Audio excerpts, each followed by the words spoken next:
Kameradan çekeceğim. Kameradan çekeceğim.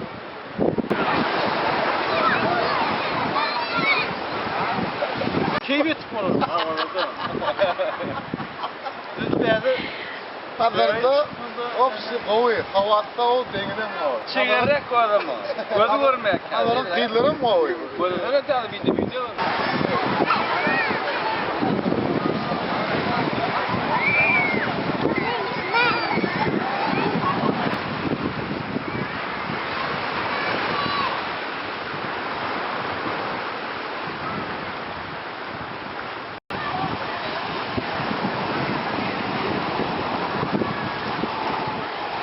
Yankı.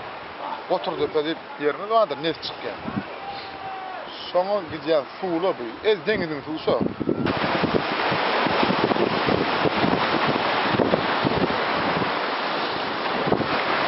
oğlumuz yere var.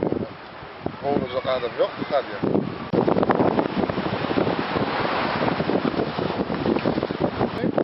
Oğlumuz şu ne var? Hükümetin alacağını pulu verip de bari o. Hükümet becerikli ya da.